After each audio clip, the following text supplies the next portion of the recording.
Hello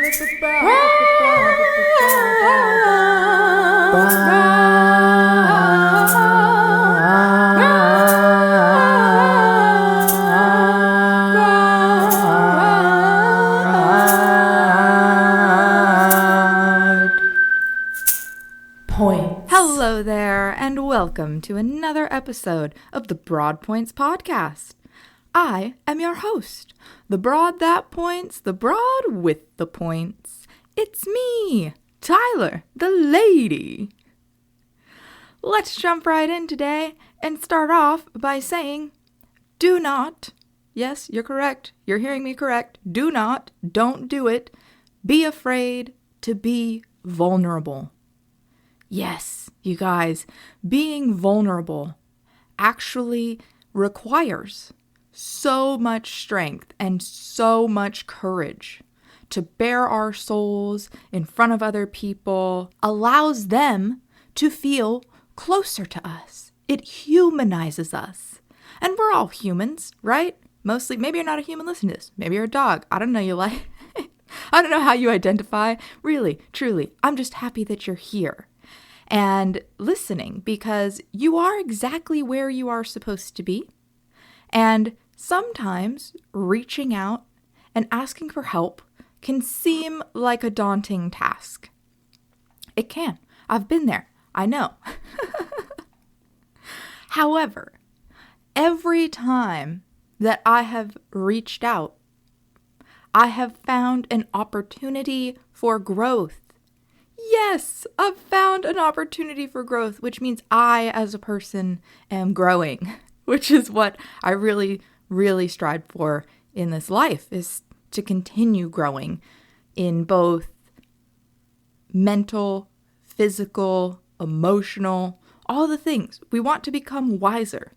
I mean, if you want to become stupider, I would recommend watching the movie Idiocracy and just see how well that plays out for the world. Sometimes, I'm not going to lie, that movie does feel a little spot on with the way the world currently is. And so if we want to avoid becoming a legitimate idiocracy society, we have to seek growth. We have to seek the opportunities to expand our wisdom and to listen to others, to connect to others. It's so important. I was reading something that was talking about how isolation, I'm going to say here extended periods of isolation, because I do think that, for self-care, there is some isolation that is required. However, long-term isolation, you're just living by yourself, they say that that's worse than smoking a pack of cigarettes a day. What? I don't even smoke a pack of cigarettes a day. And I know for a fact that I don't want to feel worse than smoking a pack of cigarettes a day. I'll actually tell you my cigarette story here. We're going to be vulnerable here. I'm sorry, Mom. We're going to start off with that right away. And sorry, everyone. But cigarettes are they're real nasty. And, I'm not trying to shame anybody, but I've had some experiences with them. So my first experience with really knowing about cigarettes was actually my grandfather. I think actually both of my grandfathers smoked, if I'm recalling correctly. But I know for sure the one on my mother's side smoked cigarettes. And, sorry, I just thought of this kid. Do you remember the little boy? He was a 7-year-old boy who stole his mom's car and crashed it and was like, I just want to do hood rat shit with my friends. In that video, he goes, I was with my friend who smokes with cigarettes. And that video has just been coming up so much, and it just makes me laugh so hard. That kid was so bad, and in our neighborhood, in our little, I'm going to say ghetto poverty neighborhood, he was a legend. We all loved him. The fact that he stole his mother's car and crashed it into a bunch of other cars in the Costco park, it was insane. History is insane. Look it up on YouTube if you want. If you just search, I want to do hood rat shit with my friends, I'm sure you'll find it. Anyways, my grandfather smoked cigarettes, and as a result of his smoking cigarettes, some people like to say it's not because of cigarettes, it was because of just stress in general. Cigarettes add to stress. They're just really stoking your adrenal glands to just produce all those stress chemicals, the cortisol, the adrenaline. We don't need that. We actually want less of that. We want like less inflammation in our body, believe it or not. It helps with aging. It helps with a lot of things. However, resulting in a stroke for my grandfather. And with this stroke, he lost a lot of his abilities, abilities to really care for himself, to move, to walk, to think, to talk on his own. And so cigarettes to me were always painted as very bad. And so I really didn't have any interest in doing any cigarettes, doing them. I'm going to do the cigarettes. And so I didn't until I decided to move down to California with a friend. And when I did my first move down to California, I'm going to say I was 18. No, I know I was 18 because I got in trouble and then I was an adult. And when you're in trouble as an adult, that's not good, guys. It's not good. Don't get in trouble at all. Definitely don't get in trouble as an adult. We should know better. We should know better. And maybe we don't know better. Maybe we weren't raised in a way where we learned all of our lessons that we were supposed to learn. Hey, we're still trying and we can still learn to make new decisions. And so I've not been getting in trouble since then. But when I was living down in California, I was taking an elevator up to my apartment and there was an unopened pack of cigarettes. Menthol cigarettes, the little Camel ones with the crush thing in them.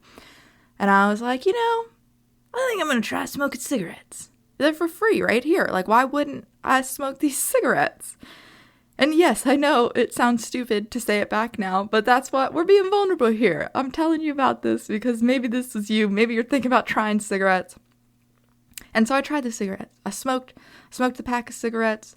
I felt kind of cool, kind of stupid, definitely very shameful because I knew that if my mother ever found out, she would just kill me.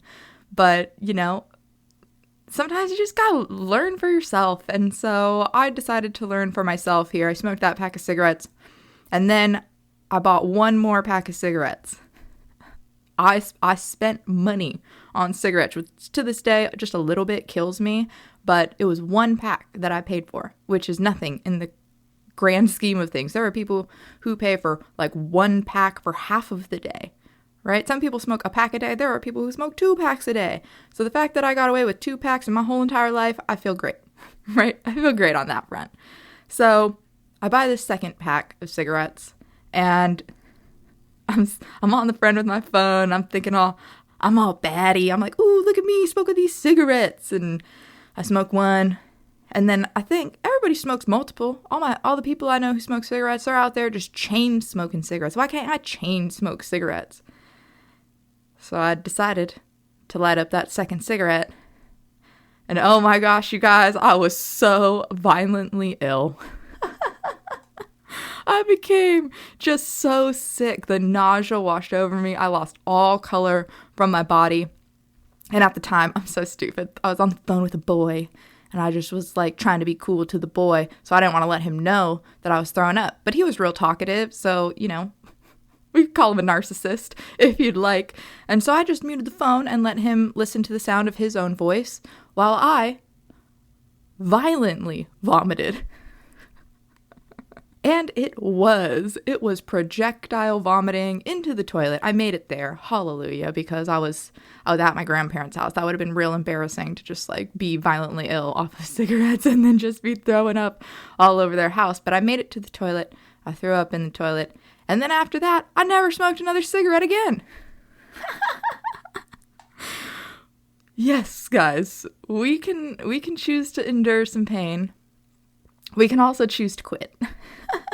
We can also choose that that's not the life that we want to live. Had I continued to smoke, I would have been way broker. Cigarettes are expensive as all hell, and I feel like they're only getting more expensive. And, in addition to that, what does that do to your body? Your body, yaddy, yaddy, yaddy, yaddy, yaddy, yaddy. We have to think about these things. And it's really funny. I was actually just, I was talking to my mom, speak of the devil, about how I'm taking care of my body and how I am we import our fruit, we order our food from a farm up the street, we buy local regenerative meat and produce from them, Regenerative. Have you heard this word before? Let me tell you what's currently happening at most places in the United States of America. The soil, you guys, is being overfarmed. We are losing nutrients from the soil. Every time something is planted and something grows, it takes nutrients from the soil in order to do that. So the more that we just plant in the same spot, the less nutrients our food has in it. Sounds terrible, right? Sounds terrible. You go to Whole Foods, it's sprayed with all these pesticides, and in addition to that, there's barely any nutrients in the produce that we're getting. That's messed up. No wonder why people are so malnourished, is because we're not taking care of the planet. We have to take care of the planet so that the planet can take care of us. Now, what is regenerative? Regenerative means that they are tending to the soil. They are regenerating the soil's nutrients so that when they replant their produce and their livestock feeds off of it and all of this good stuff, there are actually nutrients in the food. I know, wild. Not to mention the limited pesticides. I mean, the glyphosate, you guys, I thought I had a gluten allergy. I thought I had a dairy allergy. I thought I had all of these things that were just killing me. I couldn't eat a thing. I dropped a whole bunch of weight on it was just crazy because I was like, I can't eat anything. I'm being poisoned by everything. And really, truly, I was not. It's the glyphosate.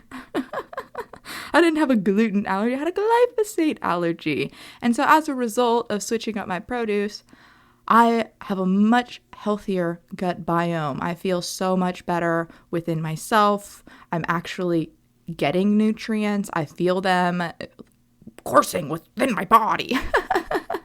But seriously, I feel like I have energy. I feel like I have focus. And that is just such a beautiful thing. It's such a beautiful thing. And so with that, let's jump into the fundamental phrase, shall we? This week's fundamental phrase is keep calm and carry on. Yes, how many times have we been in something and just been freaking out, and that doesn't help us? I'm going to tell you right now, every time I've been freaking out, it has never helped me. Have you guys ever watched the show, what is it, Alone, or Naked and Afraid, any of these things where people are stuck out in the wilderness and they have to survive? If the people think that they will not survive, they usually don't make it through the entire episode. They usually don't make it through the whole season, depending on what show you're watching. They don't make it. If your mindset is, I will not make it, you will not make it. I'm just going to say it. I'm going to say it right now. The people who survive are the people who believe it. We have to believe. We have to believe. Because the power of our tongue, the power of our thoughts, we really do speak things into existence. Yes, what does this mean? It means we have a choice to make. We can either A, curse our lives and spew horrible, nasty things that we think are going to happen or could possibly happen. Ew. Or we can choose to bless our life. What? Yes, we can choose to bless our life, meaning we can choose to focus on the things that we want. In the case of survival, I will survive. Shout out to Gloria Gaynor. It's true. It really is true. The power of our thoughts, the power of our tongue. And so I really do try to make a great effort to just be observant, right? Be observant in what's happening. Try and state facts, because feelings are not facts. For example, my wrist feels a little crazy right now. And that feeling, it's painful. It hurts. And I could be like, oh my gosh, it's broken. Or I can say, hey, it's working some stuff out. and we can move right on along, can't we? Because I'm trying to bless this life. I'm trying to focus on what I can do. And so really for me, I'm doing a lot of wrist mobility. I'm icing. I'm also stabilizing. I just did that when I slept. It's just my wrist is being real crunchy, guys. I'm not sure what happened. I don't know. I'm not sure. Anyways, blessing our life versus cursing our life. It is a choice. It is a choice, truly. And we always have a choice in everything we do. We have the opportunity to engage in this life and try things that we've wanted to, pursue our dreams. And if you have failed, if you fail, congratulations. Congratulations right now. I'm telling you, pat yourself on the back for me. Give yourself a round of applause because most people don't even try. If you have failed, it means you tried. You applied yourself. You said, I'm going to just see how it goes. And most people, not even doing that, do not have the opportunity to learn from it. Oh my goodness. Yes, you guys. This goes into my life. This goes right into my life right now. Is just sometimes things don't turn out the way that you want them to. And we can quit and we can never do it again and that can be it. Or we can choose to see it as an opportunity. So for me, I'll put this into perspective for you. I go on, we'll call them hot streaks and cold streaks. When I'm feeling hot, I'm doing all the things. I know what it's like when I'm feeling hot. That's those I am practices. What's an I am practice? An I am practice is manifesting what we want to be in the future. Yes, it's how we attract the things that we want into our life. An I am practice. Just writing a list of things that I am, things that I want to be. And you can start by saying, I want this, I want this. Then I want you to rewrite it. Yes, because that is the practice. To I am. I am. So if you say, I want to be confident, I want to be loved, I am confident, I am loved. By believing that we are, it brings it closer to us. We're able to envision and then attract that reality.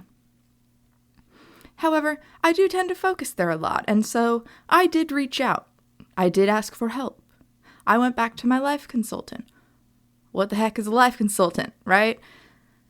This life consultant was formerly my therapist, and then, therapy just wasn't really fitting for him.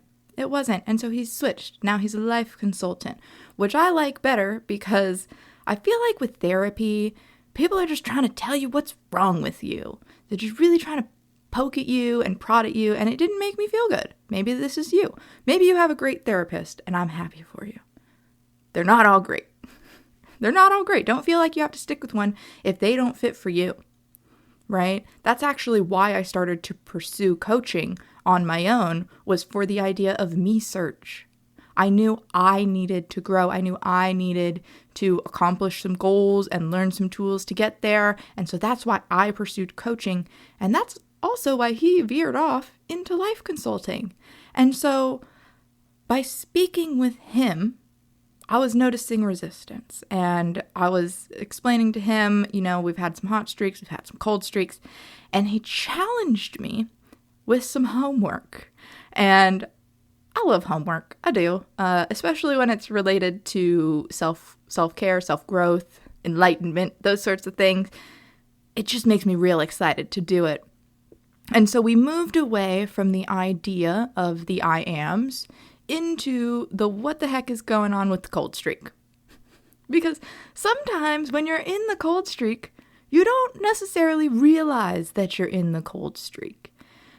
And sure, the gestation period of the cold streak can vary from time to time, and life really is a circle that just patterns.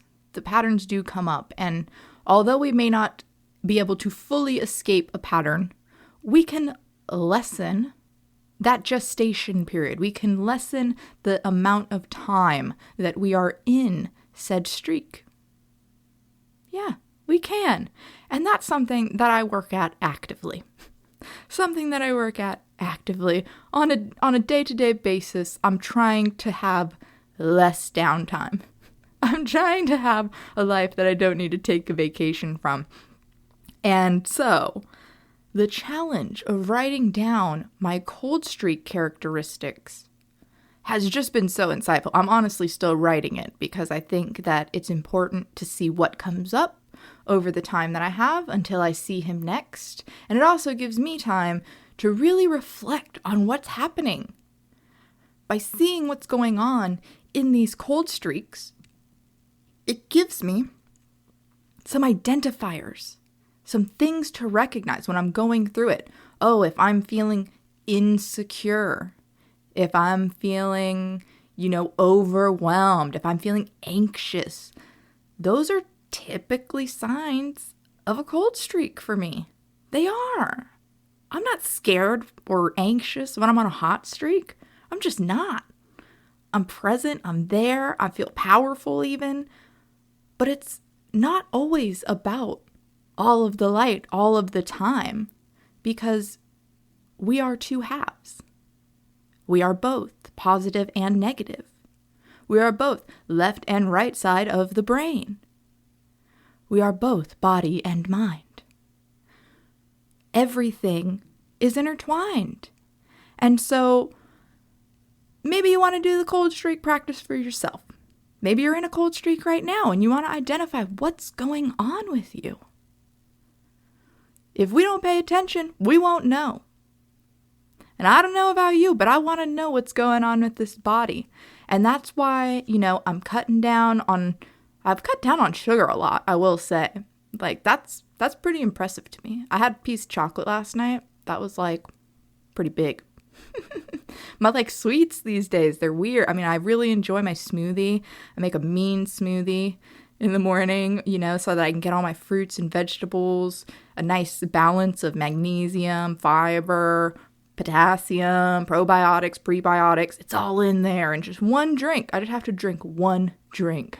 I've never been a big morning eater. That's never been really fun for me. But to just have a smoothie that's got all of the things in it, it makes it so easy to get those nutrients. And I'm not going to say that I just decided to just start doing the smoothie. I always knew smoothies were good for me and that they had all the nutrients, blah, blah, blah, blah, blah. However, I didn't know how bad it was to drink caffeine on an empty stomach. Do you do that? Do you do that? I do that from time to time. Not recently. I'm actually very proud of myself for not drinking caffeine before I eat most days. But I've been sticking to it. You guys, I've been sticking to it. The brain fog is gone. I've got the nutrients early. And then most of the time, I don't even want the caffeine. Or if I do, it's just because I enjoy a hot cup of tea. I'm not even really making coffee anymore. It's just too much work. It's honestly not worth it. It's just not worth it. Not when I get all of the energy from the smoothie. The nutrients from the fruits, the vegetables, the nuts, the seeds, the powders, all the things. And by powders, I mean protein powders. Protein powder, collagen powder. I'm not going crazy with the powders. I know that it's more valuable to consume whole foods than it is to just be sipping powder. Ugh. Texture-wise, gross. Gross. Although I haven't had fresh turmeric and ginger for these last few smoothies, and so I have been using the dried version of those, the powdered version of those, just for inflammation, really. Both of those things are great for your immune system and just inflammation in general. And so, with everything that I do in this life, it's good to reduce inflammation. It's great to reduce inflammation. And so that's really what I've been trying to do. Magnesium is another great thing for stress reduction. I don't know, maybe you have a hard time sleeping at night. Maybe you want to take a little bit of the magnesium glycinate before you go to bed. I do that and it helps me sleep through the night. I don't know. Everybody's body is their own science project for them to figure out. And that's why I take so many nutrition courses. That's why I experiment with different forms of mobility and movement, because I'm playing the game. I'm testing out the science project. I'm breaking in these walls, and honestly, trying to keep these walls from breaking down.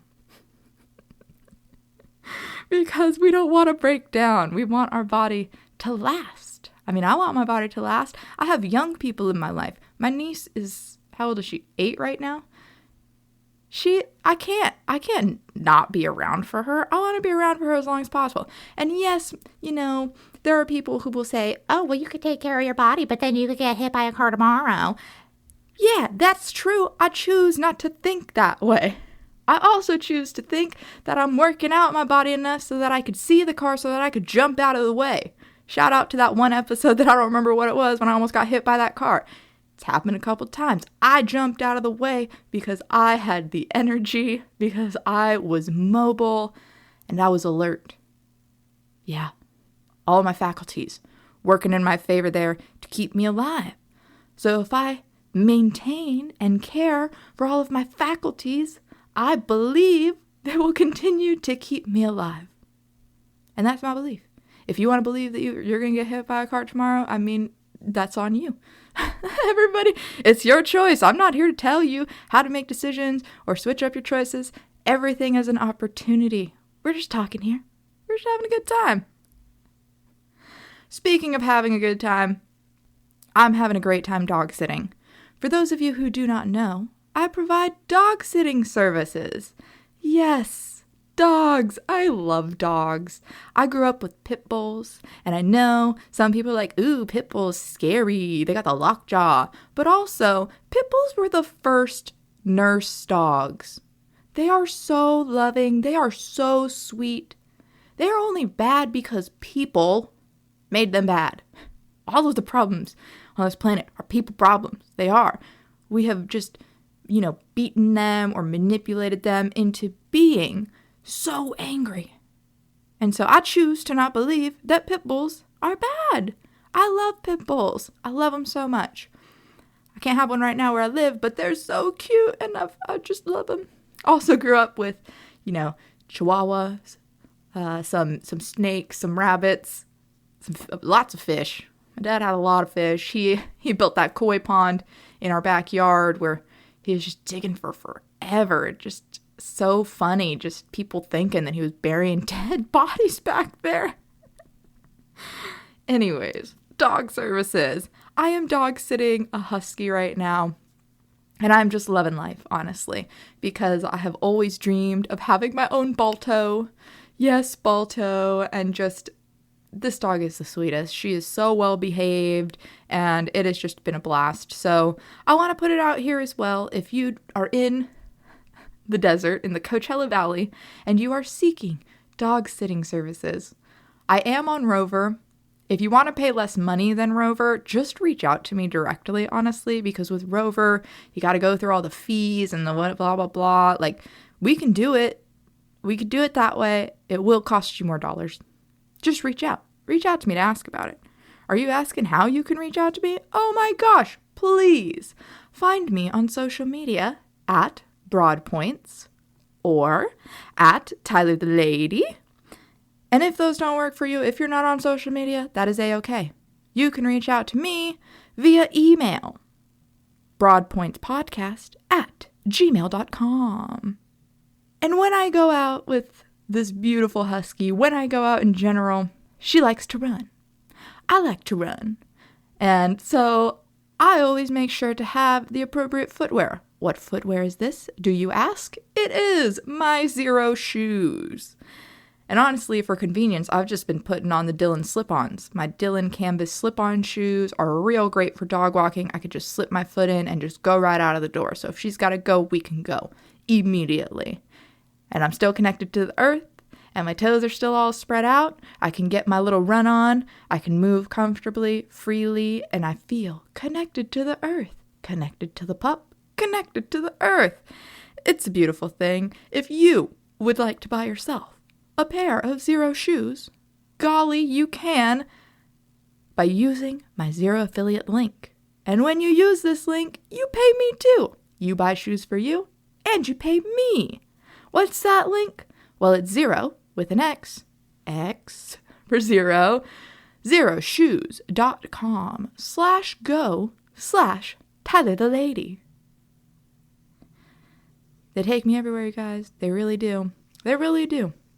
And so, with that, shall we say that fundamental phrase just one more time for this week? Keep calm and carry on.